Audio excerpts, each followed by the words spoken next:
In this video tutorial, we're going to take a look at creating duotone bitmaps in Adobe Photoshop. Now here I have my original image.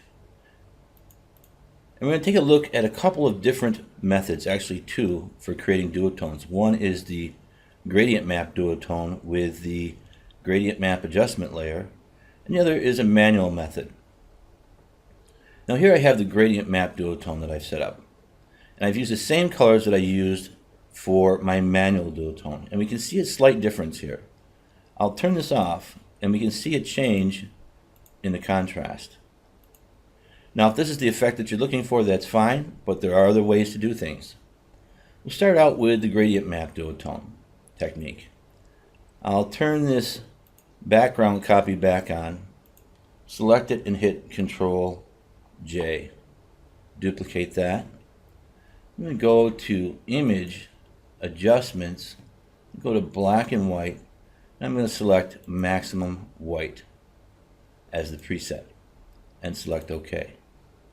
Once that's done, I'll simply come down to my adjustment layers and I'll select Gradient Map. I can delete this layer mask. I won't need that, so I'll delete that. Now I have my gradient map here in my properties. I'll click on that, then change the black to a dark blue. And you can see that, and I'll select OK. I'm going to change the white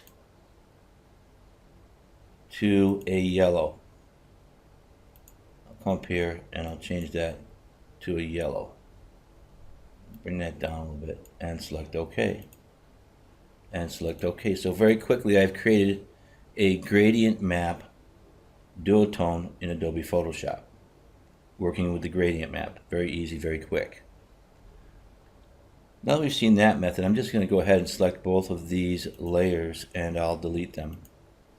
Now we'll take a look at the manual method. But before that, I want to get started and get set up to record my actions so that I can very easily create these manual duotones with actions very easily and very quickly. To do that, I'm going to go to my Actions panel. Now, if you don't see that, you can go to Window, and here's your Actions panel, and that'll bring that up. Over here in the right-hand corner, I'm going to left-click and select New Set. And I'll name that Duotones, and select OK. The next thing I'm going to do is I'm going to go back to that, and I'm going to select New Action. And I'll name that Duotone, and that'll be in recording. And with my background copy selected, very important, double click on the text and change the name of the layer. I'm going to call this Duotone Image. That way the action will know what layer to work with. With that selected, I'm going to hit Control J to duplicate that. I'm going to go to Image, Adjustments, I'm going to go to Black and White, I'm going to select the preset of Maximum White, but then I'm going to set that back to Custom. This is very important if you want your actions to work in different versions of Photoshop, because if I have the preset selected, it's going to look for the preset of the Maximum White for this version of Photoshop, and if you're working in another version of Photoshop, you won't have this version's preset, and the action won't work. And I'll select OK. Now that's selected, I'm going to hit Control J to duplicate that, and then Control I to invert that. I'm going to double click on the text, and I'm going to change the name of this layer to Duotone. Now just backspace. Highlights. And I'll come to this layer, the Duotone Image Copy, double click on that, and change that to Duotone Shades, and click off. With this layer selected, I'm going to right click and go to Group from Layers, and I'll call this layer Group Duotone Shade. Okay.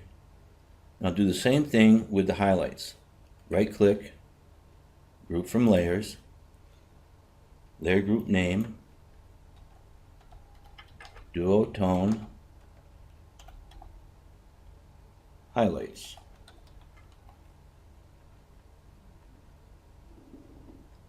Okay. Now I'm going to go to my Duotone shades layer, select that, go to my adjustment layers and select a solid color and make that a dark blue and select OK. Click on my layer mask. I won't need that. Right click, delete layer mask. I'm going to change this color fill 2 to the blend mode of screen. I'm going to go to my duotone highlights. Again, go to my adjustment layers. Solid color. I'm going to change that to a yellow. Bring this right up. Select OK. Select my layer mask. Right click. Delete that because I won't need it. Change this blend mode to screen also. I'm going to go to the duotone highlights group. I'm going to change the blend mode to linear burn. And there's my manual duotone. I'm going to go to my actions and stop recording. I'm going to select all of these layers. I'll hold down Shift, and I'm going to delete all of these. And I'm going to delete the ones that I had made before just so there's no confusion with the action. Now I'll change the name of this to anything. Go to my duotone in the actions and click on Run. And there you can see my action. I've instantaneously created that. Now I can work with this a little bit differently than the gradient map duotone because I can get into the layer groups and work with adjustment layers.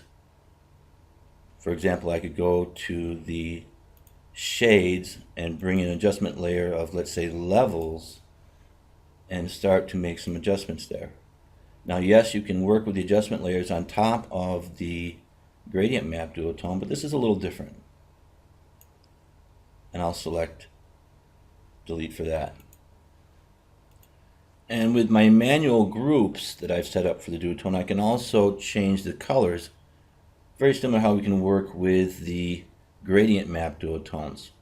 But here I would go to my solid color add, double click on that, and then I can move the color around with my color picker in the solid color, or I could slide the hue around and see what different colors look like. Go with a dark magenta here. I could come up to the highlight. You just select OK there.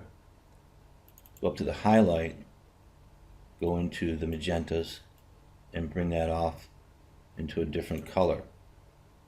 Slide down through and see what they look like for different effects and looks based on the color, just like the gradient map duotone.